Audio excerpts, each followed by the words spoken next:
Welcome to Rajiv remedial classes.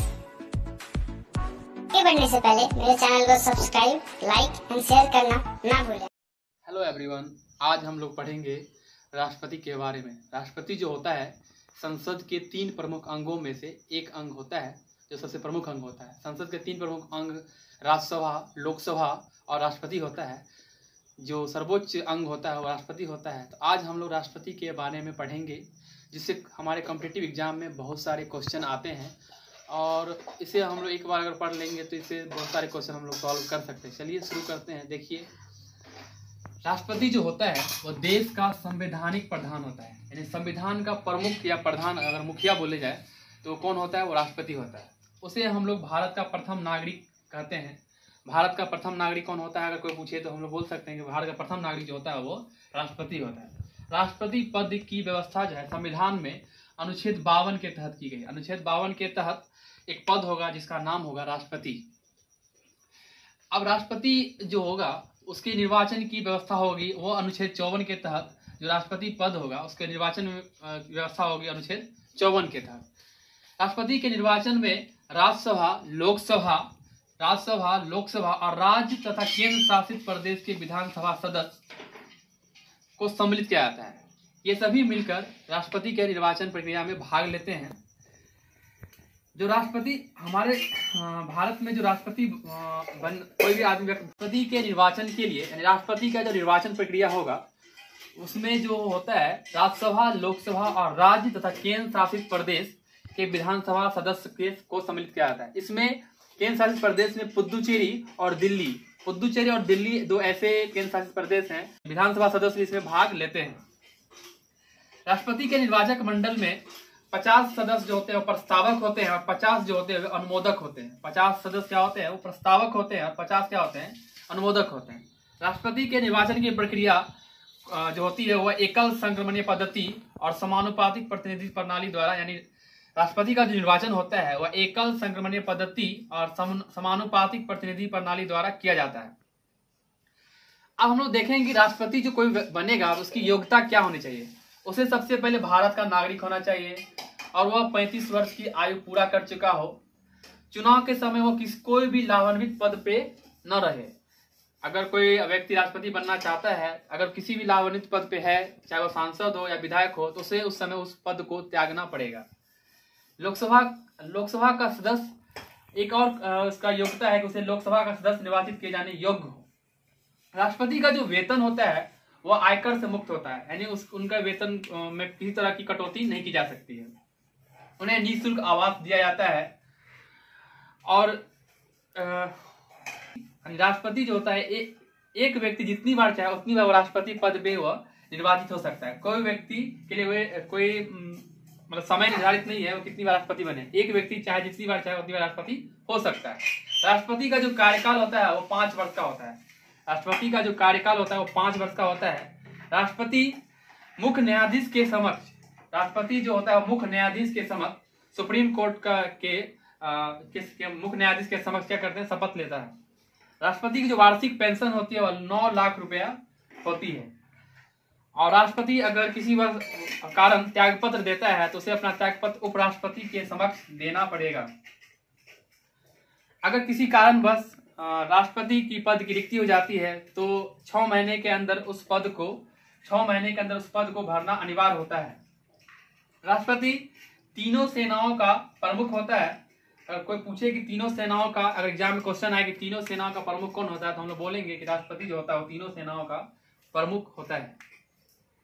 एक प्रक्रिया होती है महाभियोग राष्ट्रपति को हटाने की एक प्रक्रिया है जिसे अनुच्छेद 61 के तहत संविधान में लिया गया है। यह अमेरिका के संविधान से लिया गया है। इसके अनुसार एक सदन के, चाहे वो राज्यसभा या लोकसभा के 2/3 सदस्य, यानी 2/3 सदस्य द्वारा पारित होने पर, अगर किसी सदन या राज्यसभा या लोकसभा के 2/3 सदस्य अगर राष्ट्रपति पर कोई आरोप या प्रत्यारोप लगाते हैं तो उसे दूसरे सदन में भेज दिया जाता है। दूसरे सदन उसकी जांच करते हैं। जब वो जांच सही साबित हो जाता है तो उसके भी 2/3 सदस्य द्वारा क्या किया जाता है, वह उस पर आरोप पारित किया जाता है। उसके बाद राष्ट्रपति को अपना पद छोड़ना पड़ता है। राष्ट्रपति को महाभियोग की सूचना उससे 14 दिन पहले दी जाती है। महाभियोग लगाने से पहले, उस 14 दिन पहले उस पर सूचना दी जाती है कि आप पे राष्ट्रपति पर महाभियोग लगाया जाएगा। अब हम लोग कुछ देखते हैं राष्ट्रपति का कार्य एवं शक्ति।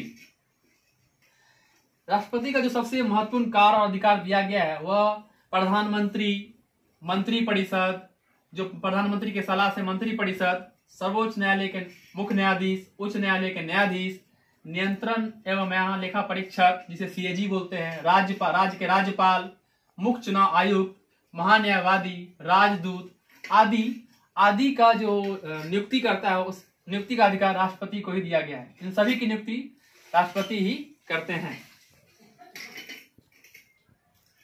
राष्ट्रपति का एक महत्वपूर्ण शक्ति एक और है, विधायी शक्ति। विधायी शक्ति मतलब संसद के सत्र को आहूत करना, संयुक्त अधिवेशन बुलाना, ये सभी राष्ट्रपति ही करते हैं।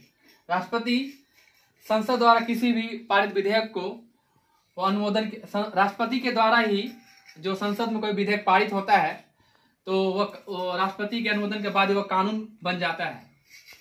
राष्ट्रपति का जो सबसे महत्वपूर्ण एक शक्ति दिया गया है वह क्षमादान की शक्ति है, जिसे संविधान के अनुच्छेद 72 के तहत दिया गया है। किसी भी अपराधी को क्षमा करने की शक्ति। अगर किसी अपराधी को हाई कोर्ट या सुप्रीम कोर्ट में किसी सजा सुनाया गया हो तो वह राष्ट्रपति के सामने अर्जी डाल सकता है अपने क्षमादान की। राष्ट्रपति चाहे तो उसे वह क्षमा कर सकते हैं। एक और महत्वपूर्ण शक्ति है राष्ट्रपति के पास, आपातकालीन शक्ति। अनुच्छेद 352 के तहत हमारे देश में राष्ट्रीय आपात लगता है। इस राष्ट्रीय आपात की घोषणा राष्ट्रपति ही करते हैं।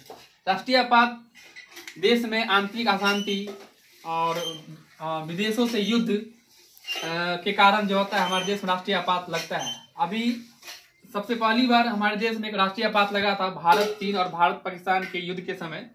इंदिरा गांधी के काल में हमारे देश में राष्ट्रीय आपात लगा था।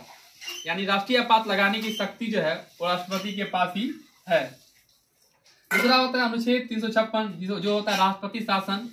राष्ट्रपति शासन किसी राज्य की व्यवस्था फेल हो जाने पर वहां पे राष्ट्रपति शासन लगाया जाता है। इसे भी राष्ट्रपति के द्वारा ही लगाया जाता है। उसके बाद अनुच्छेद 360 जिसको बोला जाता है वित्तीय आपात। वित्तीय आपात अनुच्छेद 360 के तहत लगाया जाता है। अभी तक भारत देश में एक बार भी वित्तीय आपात नहीं लगाया गया है, लेकिन वित्तीय आपात लगाने की शक्ति राष्ट्रपति के पास ही है। अब हम राष्ट्रपति के बारे में कुछ इंपॉर्टेंट फैक्ट देखते हैं। प्रथम राष्ट्रपति जो थे हमारे देश के वो थे डॉक्टर राजेंद्र प्रसाद, जिन्होंने 12 वर्षों तक राष्ट्रपति के पद पर रहा और 1950 से 1962 तक राष्ट्रपति पद पर रहे थे। अभी हमारे देश के वर्तमान राष्ट्रपति का नाम क्या है तो रामनाथ कोविंद है। वह 14वें राष्ट्रपति के रूप में हमारे देश में अभी कार्य कर रहे हैं। प्रथम निर्विरोध राष्ट्रपति जो थे नीलम संजीव रेड्डी जो थे वो प्रथम निर्विरोध राष्ट्रपति थे। उनके अगेंस्ट में कोई भी व्यक्ति खड़ा नहीं हुआ था, इसलिए वह निर्विरोध राष्ट्रपति हुए थे। राष्ट्रपति के बारे में हम लोगों ने एक बहुत ही इम्पोर्टेंट फैक्ट जाना और आगे आने वाले एग्जाम में इससे बहुत सारे क्वेश्चन आएंगे। उम्मीद करता हूं कि आपने इसे अच्छा से समझे होंगे और थैंक यू।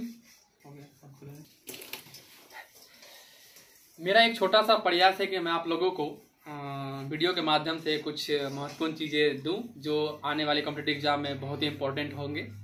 अगर आपको मेरा वीडियो अच्छा लगा हो या पढ़ाने का